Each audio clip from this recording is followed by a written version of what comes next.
I always wish the Sony FX2 and the A7 IV came in one body. So, over 300 days ago, I bought the Sony FX2. But after all that time, was it worth the $2,700? Or should I have just bought the Sony A7 IV instead, since it's right around the same price range? Let's talk about what my experience with the Sony FX2 was actually like.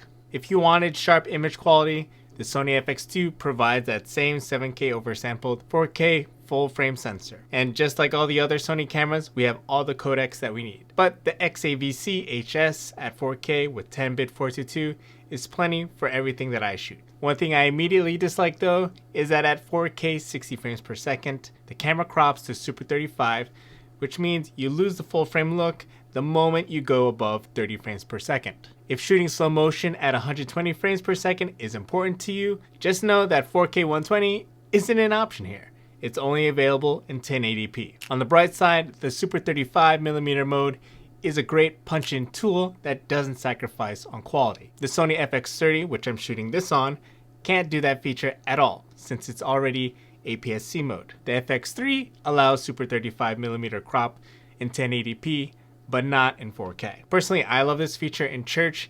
Even without owning a 70 to 200mm telephoto lens, my Sigma 28 to 105mm f2.8 with this feature gives me a 157mm worth of reach. When it comes to low light, it's similar to the Sony A7 IV, dual native ISOs at 800 and 4000 instead of 800 and 3200 on the Sony A7 IV. So if you want cleaner shadows, you'll want to stick closer to those native ISOs. When it comes to color, the Sony FX2 and the Sony FX30, all that footage cuts pretty much the same.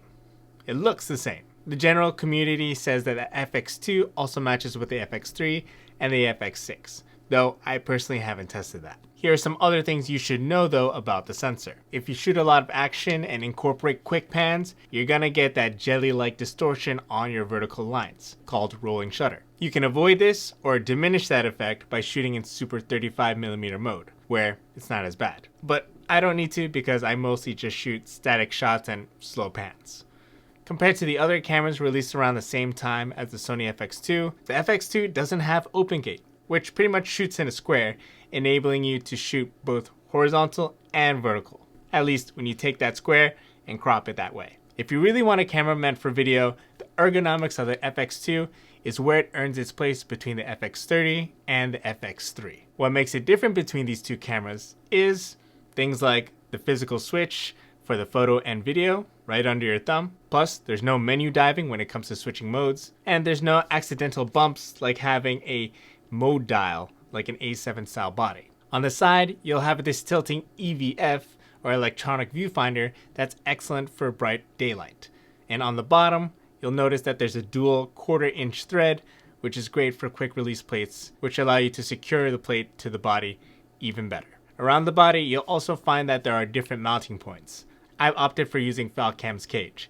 Even though they don't make a specific cage for the FX2, I bought an FX30 cage and use it as an L bracket, so I can mount vertically with their F38 system. For video shooters who use external monitors, Sony added the Big 6 menu, which is a quick access display showing your 6 most used video settings: frame rate, ISO, shutter, aperture, LUTs or your looks, and white balance. I don't use an external monitor often, so instead of using the Big 6, I still just use this for the monitor. Overall, this is the FX style body that you want if you're stepping up from the FX30. Now, even though I don't use an external monitor, I do attach the XLR handle. Do note that it is $300 more if you get it with the FX2. For me, it's worth it as an ergonomic add-on as well as an audio interface, if that's the right way to say it. If you're not running a shotgun microphone, an XLR lavalier, or a documentary style rig, you technically don't need the handle for the audio compatibility alone. But ergonomically, it's great for getting low shots and just having another point of contact for stabilization. When it comes to dual XLR ports, I like to plug in my handle straight into my wife's keyboard for her piano videos. For most of my work at church, I just run a Rode Wireless Pro into the camera body and it's plenty. But of course, I could also plug it in straight into my XLR handle. If you think you'll need the handle for ergonomics or audio, get it bundled with the camera.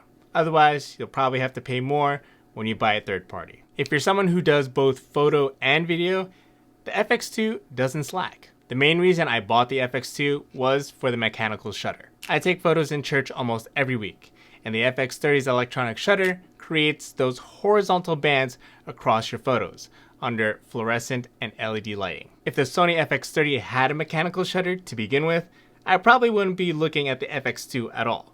But here we are. The FX30 takes photos, and it's great, but even without the banding, the Sony FX2 has a separate mode for burst shooting and those kinds of things that you would expect from a traditional photo camera, which adds even more value if you need to capture action with your mechanical shutter. What about those of us who like to shoot handheld? Sony added a stabilization mode that the Sony a7 IV didn't have, which is the dynamic stabilization. Sounds great on paper, but it can be quite jittery up close. I believe it would look better with an ultra wide lens for this style of stabilization, but I didn't have one to test with it. When using it with telephoto lenses, the jitteriness of the image looks more evident. However, if you're not trying to do pans or tilts with dynamic stabilization mode, static shots are going to be a solid way to go. For walking handheld, you're better off using a gimbal or just turning IBIS down to standard active mode where it doesn't look as jittery. I didn't get the Sony FX2 for the dynamic stabilization, but it's a nice addition. If you wanted an upgrade from the Sony a7 IV,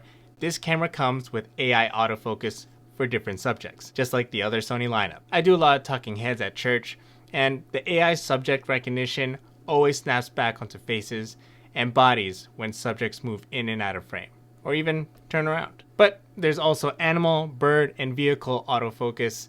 I just didn't need any of them. For me, it's definitely a great addition to be able to have AI autofocus on this thing. You can often retake photos if you miss focus, but for video, you want that kind of autofocus that sticks, and this is no slack. In regards to battery and storage, they're mostly a non-issue. The FX2 has internal fans that have never failed me. I've never had this thing overheat on me, even when it comes to long church programs. In terms of storage, we got dual SD card slots, but here's the catch.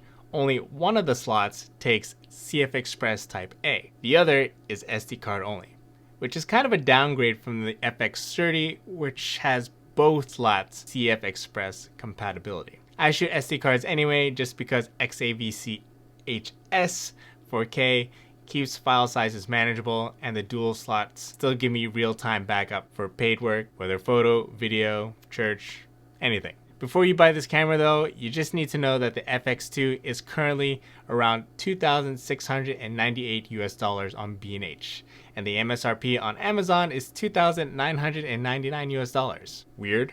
If you want to save another $200 to $300, save this camera on your wish list for events like Prime Day and Black Friday. During the spring sale, it already hit a low of $2,399. And if you want to save even more money, the used market sometimes sell this for $2,100. Basically what an FX30 and XLR handle used to cost before the tariffs hit. So is the Sony FX2 worth the $2,698, or should I have waited for the Sony a7 IV? As a video first hybrid shooter, it was definitely worth the investment. And based on what we know about the Sony a7 IV, there's not much that I'm missing there. If you want a comparison between this and the Sony a7 IV, it's going to be coming up right over here. Until then, hit subscribe.